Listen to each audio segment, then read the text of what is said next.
welcome to yet another edition of Satyavani. Before we begin today's session, I just want to ask all the viewers to please be safe. You're wearing your masks, following the routines, and just make sure that everyone in your family is either safe or away from any COVID or sick place. Before now, we can continue with Harish with the COVID updates. Good morning, everyone. Let's start our day today with the COVID updates of the day. Maharashtra extends lockdown until May 31 to curb spread of COVID-19. Earlier, the lockdown was imposed until May 15. As per the guidelines, private offices, non-essential shops and establishments will continue to remain completely shut. Maharashtra's daily tally of the coronavirus disease continued to rise on Wednesday with 46,781 new cases and 816 more deaths recorded in the last 24 hours, taking the caseload and death toll to 52,26,710 and 78,007 respectively, according to the State Health Department's bulletin.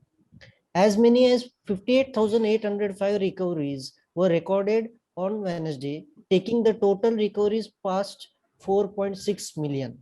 The recovery rate is currently at 88.01%. Thank you. Now let's move on to the next bulletin. Thank you, Harish. Taking forward national news, to fully understand the migrant worker crisis, we need a larger perspective. As is commonplace knowledge now, over 90% of the Indian workers is the informal economy, 75% of whom are migrants. The small percentage of the workforce that still remains in the formal economy is being pushed into the informal economy at breakneck speed.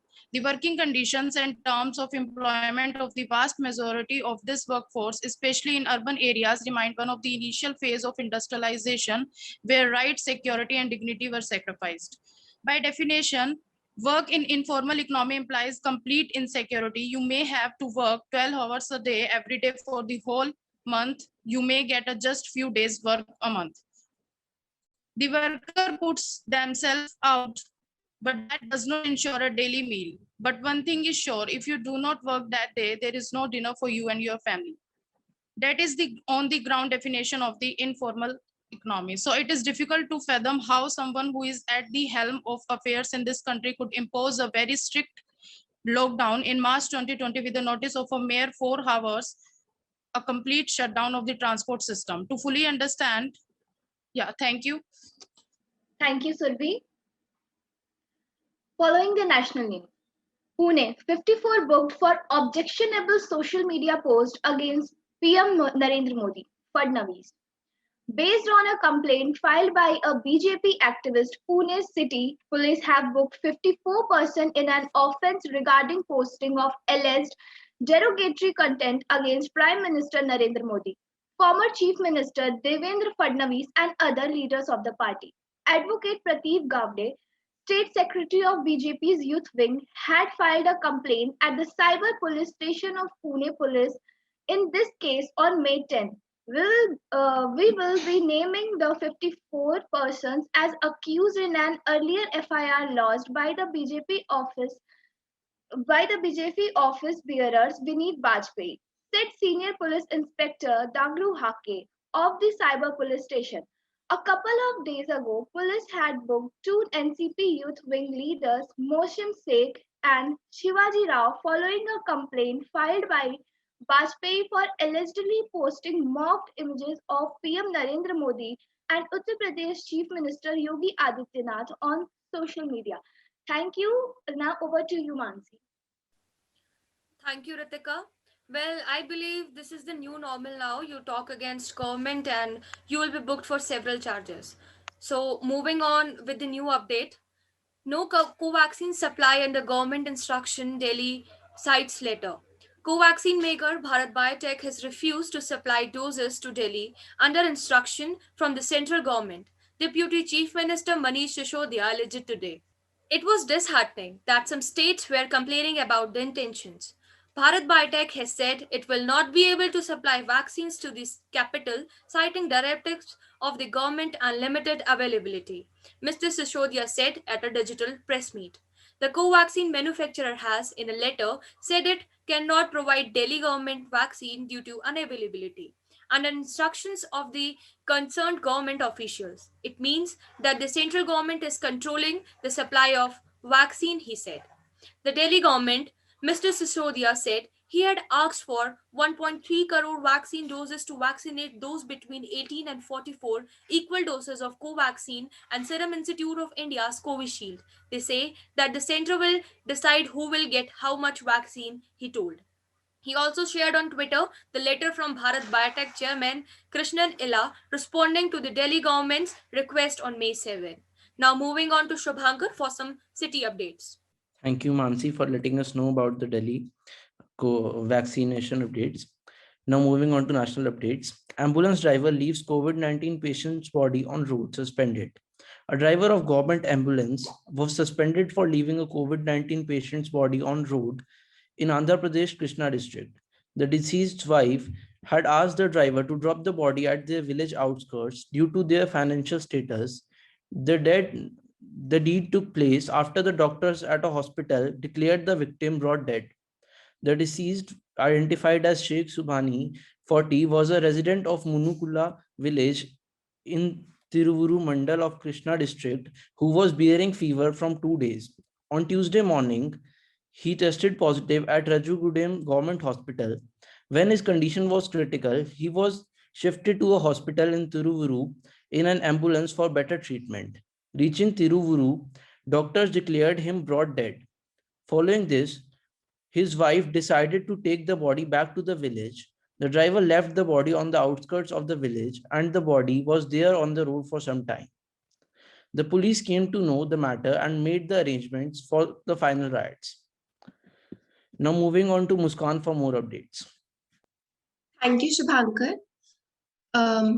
Delhi oxygen concentrator case, 4 out of 6 accused, including CEO, VP granted bail. 4 persons, including the CEO and Vice President of Matrix Cellular, have been granted bail by Delhi court. They were arrested in connection with the alleged black marketing of oxygen concentrators that were recovered from 3 top restaurants in the national capital. Chief Metropolitan Magistrate Arun Kumar Garg granted the 4 accused bail but did not pass any order on the 5th accused. On Saturday, the Delhi police arrested the company's CEO Gaurav Khanna and Vice President Gaurav Suri along with 3 others. The accused have been booked under sections related to cheating, Epidemic Disease Act, and Essential Commodities Act. Police said they had recovered 524 concentrators from top 2 restaurants, Town Hall and Khan Chacha in Khan Market, Negedu in Lodi Colony, and Matrix Warehouse in Chhatarpur's Mandi village. All 3 restaurants are owned by businessman Navneet Kalra. During the hearing, CMM Arun Kumar Garg pulled up the state, stating the job of the government was not that of a terrorist. Now moving on to Tanya for some more updates. Thank you, Muskan. Mumbai COVID vaccination for 60 plus due for second dose allowed through voting. Less than a week after issuing order for not allowing voting vaccination in Mumbai, the BMC has released its guidelines allowing the same for citizens aged 60 years and above who are due for the second dose of either Covishield or Covaxin, and especially able person from Monday to Wednesday. From Thursday to Saturday, vaccination would take place only with period appointment, while Sunday vaccination would remain closed. The BMC has started the votings will be allowed only for citizens, only at the vaccination center near to their homes. In a circular issue on Wednesday, the BMC Commissioner Iqbal Singh Chahal has also said that in every corporator ward, one vaccination center is being started. And in order to ensure that the same function smoothly, the timing of the center should be fixed based on the vaccination available for the day. in order to ensure that the center functions to its fully capacity. There should be 100 doses available at every booth, and the number of booths at the center should depend on the number of persons being vaccinated there. South Mumbai MLA Amin Patel said that he had already written to the authority requesting that senior citizens be allowed to vote in the directly on alternative days at least. This system is also acceptable. It is unfair if the vaccination center in South Mumbai has people coming from Warsaw and Goregaon, will local there are being deprived, he said. Now moving on to Dhairya. Thank you, Tanya. Now let's move over to some international news. India made the incorrect assumption that it was finished with the COVID-19 pandemic and opened prematurely that has left the country in such dire straits.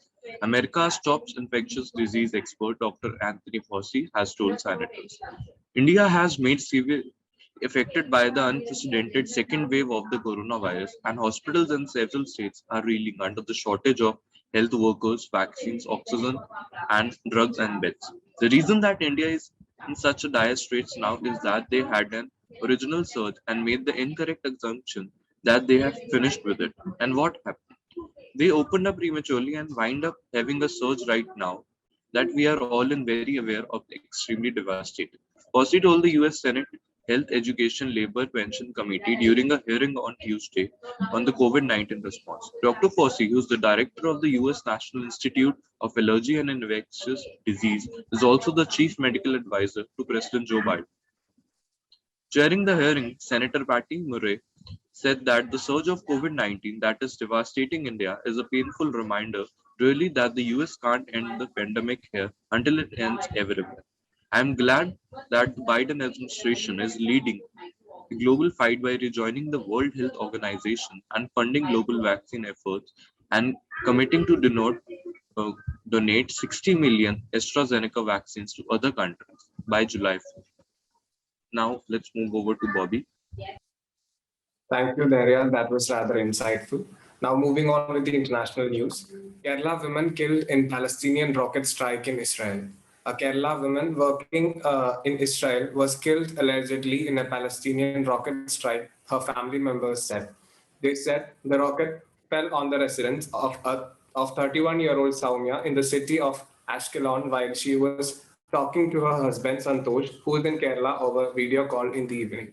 My brother heard a huge sound during the video call. Suddenly, the phone got disconnected. Then we immediately contacted fellow Malayalis working there. Thus, we came to know about the incident. Mr. Santosh's brother, Saji, told.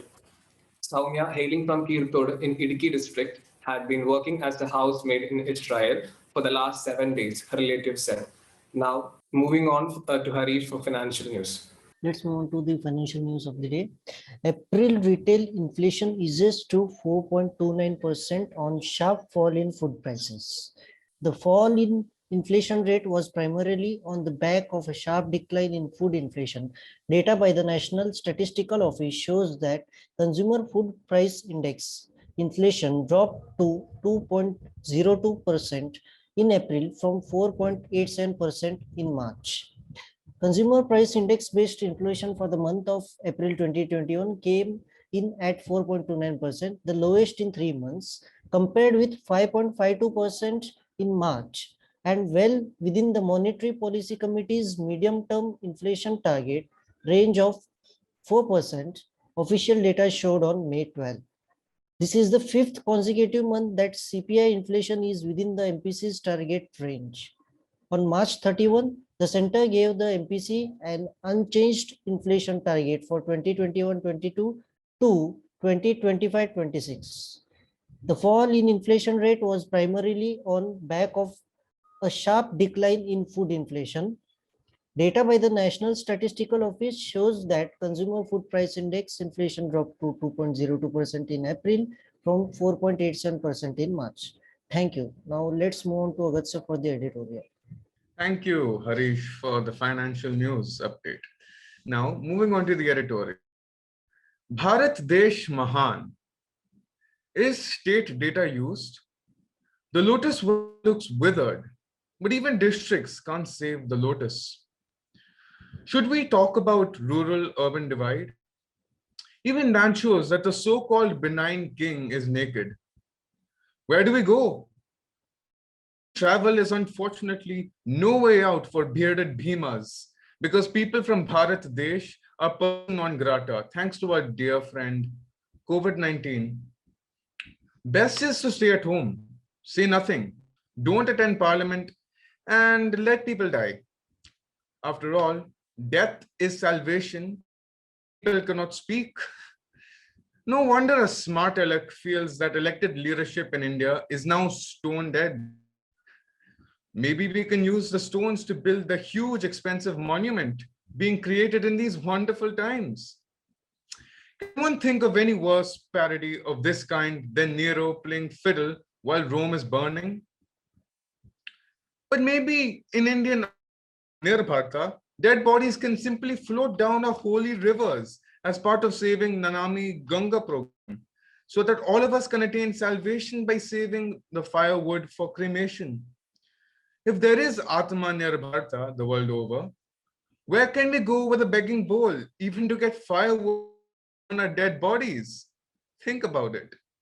And now, moving over to Rebecca for the op-ed. Thank you, Agastya. Now, moving on to the op-ed, a breathing technique to combat COVID. Now, recently, a Canadian company named Sanitize discovered that a newly invented product of theirs reduces the viral load of COVID-19 by 99.9%. This product is a nasal spray based on a chemical compound called nitric oxide. It has to be sprayed inside the nose to protect it from viruses. Sanitize has filed for emergency approval in the UK and their production has already started in Israel. India is waiting for Sanitize to complete its clinical trials and manufacture this nasal spray. This may take some time. Until then, we can generate some of our own nitric oxide in our nose through a breathing exercise called humming. The amount may not be as high as Sanitize's nasal spray, but it can still be significant enough to reduce at least some COVID-19 virus from our noses. It's very important to note that this breathing exercise cannot be replaced with vaccines, Sanitize's nasal spray, or any other treatments, but it can be a safe, effective, and zero-cost method to support such preventative and curing treatments. When we breathe through the nose, it naturally produces some nitric oxide, which acts as the first line of defense against viruses and various other infections. The good news is that if you just hum, you can generate up to 15 times more nitric oxide in your nose than by breathing normally. This conclusion is based on extensive scientific research conducted in the last 20 years by globally renowned medical research institutes. Take a deep breath through your nose while exhaling, hum for 5 to 10 seconds. A deep breath again through your nose, and while exhaling again, hum. Do this for 4 rounds. Make sure that you can feel maximum vibrations in your nose during humming. Then take at least a 3-minute break before performing the next 4 rounds of humming. This break is the most critical part of this breathing exercise. The obvious question would be, why a 3-minute break? A Karolinska Institute thesis states that after 4 rounds of humming, there is a temporary period when you do not produce high concentrations of nitric oxide. However, during those 3 minutes break, your body will replenish nitric oxide from sinuses. The nasal cavity gets nitric oxide from these sinuses through this amazing mechanism called the Helmholtz resonance that happens during humming. It is established that COVID-19 first sits in the nose before going to the lungs and other organs. That is why we wear masks, to stop viruses from entering our nose. High concentrations of nitric oxide in our nose can help remove the virus in the nose itself before it reaches lungs or other organs. Sanitize's nasal spray contains solutions that release highly concentrated nitric oxide. Humming can also increase nitric oxide that is produced naturally in our nose. It is not just Sanitize. There are dozens of clinical trials currently undergoing that are testing the efficacy of nitric oxide against COVID-19 and its variants. Past clinical trials and pilot studies have shown that humming can have several other benefits, such as lowering blood pressure, curing and improving heart health and reducing stress. Now we'll move on and draw on the same by moving on to Arush for health updates. Thank you so much, Rebecca, for a piece which might just prove to be a lifesaver for COVID-19 patients in the near future. Now moving towards a beat which is crucial at all times, but even more crucial during such testing times: health. Well, the frequently asked questions currently, one of the frequently asked questions currently is, can we consume alcohol after vaccine jab? After a long year and a lot of anticipation, getting the COVID-19 vaccine can be cause for celebration, which for some might mean pouring a drink and toasting to their new immunity. But can alcohol interfere with your immune response? The short answer is that it depends on how much you drink. There is no evidence that having a drink or two can render any of the current vaccines less effective. Some studies have even found that over the longer term, small or moderate amounts might actually benefit the immune system by reducing inflammation. From a number of studies and clinical trials, one thing is clear. Heavy alcohol consumption impairs the immune response and increases susceptibility to bacterial and viral infections. It prevents immune cells from traveling to sites of infection and carrying out duties, like destroying viruses, bacteria, and infected cells. Makes it easier for pathogens to invade your cells and causes a host of other problems. In contrast, moderate drinking does not seem to have this effect. In one study, scientists exposed 391 people to 5 different respiratory viruses and found that moderate drinkers were less likely to develop colds, but not if they were smokers. Thank you. And now moving on to Shubhankar for the cartoon of the day. Thank you, Arush, for such an interesting piece. So today's cartoon is by Satish Acharya. Think of the money you are saving for cremation cost. Thank you. And now moving on to Arush for sports news. Thank you, Shubhankar, for the cartoon of the day. Now, moving on to sports news. How Manchester City won their 3rd Premier League title in 4 years. Manchester United's 1-2 home loss to Leicester City on Tuesday ensured that while there was disappointment in one half of the city, there was euphoria in the other, as the result handed the English Premier League title to Manchester City, who have now won the crown in the 3 of the last 4 seasons. In yet another COVID-19 hit season that saw City suffer their worst start to a Premier League campaign since 2008, and a striker conundrum that was solved with some Pep Guardiola ingenuity, the club were the best at dealing with adversity in their run to glory. Signing central defender Ruben Dias from Benfica for 62 million euros, then pairing him up with John Stones, another high-profile central defender who was earlier struggling at City, seemed to have completely changed the defensive structure of the team. They allowed a mere 78 shots on target, 18 fewer than the next best in this regard, Chelsea. The striker-less football experiment that Guardiola began with Leo Messi at Barcelona has taken shape at City now. The false 9 position is one that has routinely been activated by the Spaniard and used to devastating effect, be it Kevin De Bruyne against Chelsea, where City had less possession but more clear chances on goal, or Phil Foden at Anfield, as the youngsters' movement of the ball was just not picked up enough by Liverpool. The common theme in both these landmark games of the season for City was Gundogan and his goals. For long, the future of 20-year-old Foden and City's heavy spending in transfer windows has been on a collision course. But in a midfield that is one of the most stacked across Europe, with names like De Bruyne, Gundogan, Riyad Mahrez, Raheem Sterling, Bernardo Silva, and Ferran Torres, giving time and space for a young homegrown player to come into his own has never seemed to be a concern for City until now. The season's still not over for the blue side of Manchester, as they'll be facing Chelsea in the grandest stage of club football, the UEFA Champions League final on the 29th of May, and potentially get their hands on that particular silverware for the first time in their history. And with that, we move to Dharya for some crime updates. Thank you, Arush, for this interesting piece. Now let's move over to some crime news. Crime branch nabs 4 for black marketing of oxygen cylinders, Kanpur. 4 persons, including a managing director of an anchor of a local Hindi TV news channel, were arrested by crime branch of the police for the alleged involvement in black marketing of oxygen cylinders.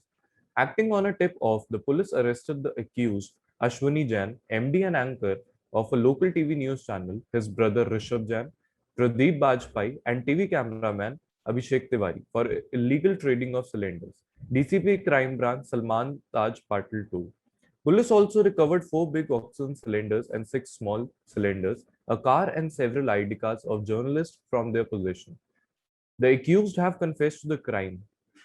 During interrogation, they revealed that they had brought 80 to 90 cylinders from Meerut to the city recently, while they used to sell big cylinders for rupees 55,000 and small cylinders for 40,000. They have sold nearly 70 to 80 cylinders to various hospitals and individuals in the city. They had hoarded cylinders at a hideout in Panki industrial area.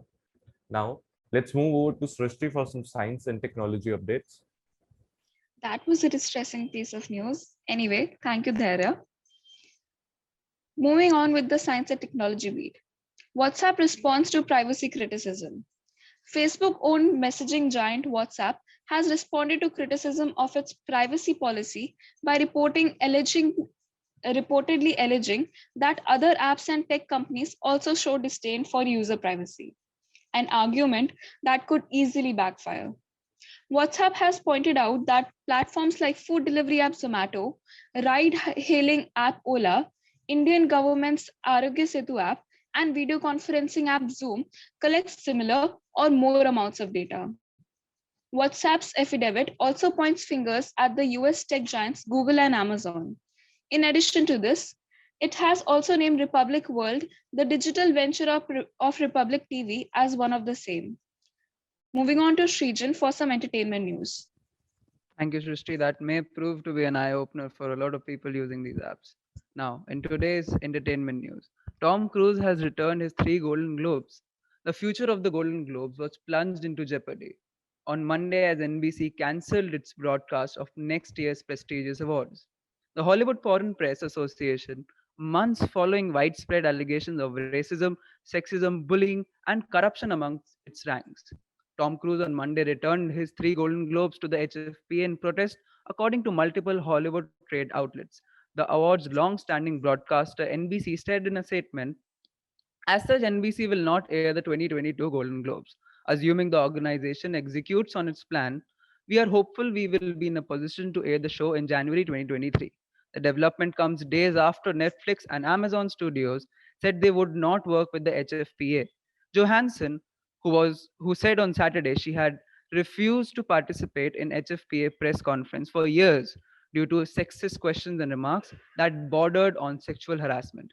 In response, the HFPA Monday issued a detailed timeline of its pledged reforms, adding that systematic reforms is long overdue, both in our organization as well as within the industry at large. Now, the Golden Globes typically take place in January, kicking off a film award season that culminates in the Oscars, which are set for February 27, 2022. Thank you. Thank you, Srijan, for that really fascinating news about Mr. Cruise. Now, before we concluding piece, I'd like to ask Trisha to come forward and say a small piece about a few things. Thank you, Agastya. So this is something that I wrote. It's titled Be You. Trust me, I know. It is easier said than done. We live in a world that would force us to change. It makes us believe that to be perfect, you must be like everyone else. To be perfect, we have to fit in a mold. Trust me, we are never going to be perfect, not for anyone. We are always going to be too fat, too skinny, too tall, or too short. We are expected to do something and be someone who isn't us and who isn't real. Here's the truth. You are never going to be perfect. No two people come from the same mold.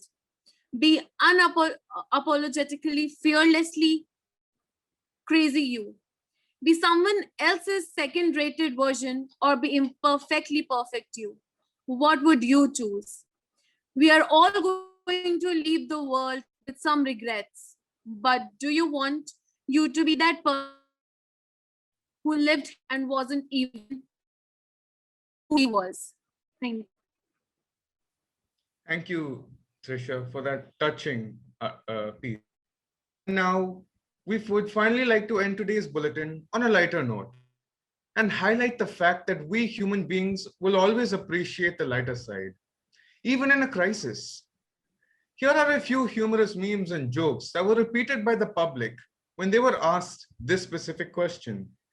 Can you tell us something that you have heard or read recently that would help relieve stress in these tough corona times? Never thought one day I will have to avoid going to the gym to stay healthy. I heard that a terrorist blew up his own house after the government issued a work from home advisory for its citizens. How ironic. This morning, I saw a neighbor talking to her cat. It was obvious she thought her cat understood her. I came into my house, told my dog. Oh boy, we had a laugh. I heard that Finland just closed its borders. You know what that means. No one will be crossing the finish line today. Did you hear the joke about the germs? Never mind, I don't want to spread it around. Stress spelled backwards is desserts. Coincidence? We don't think so. So go on. Make your delicious favorite sweet. Savor it. Keep smiling and have a wonderful day.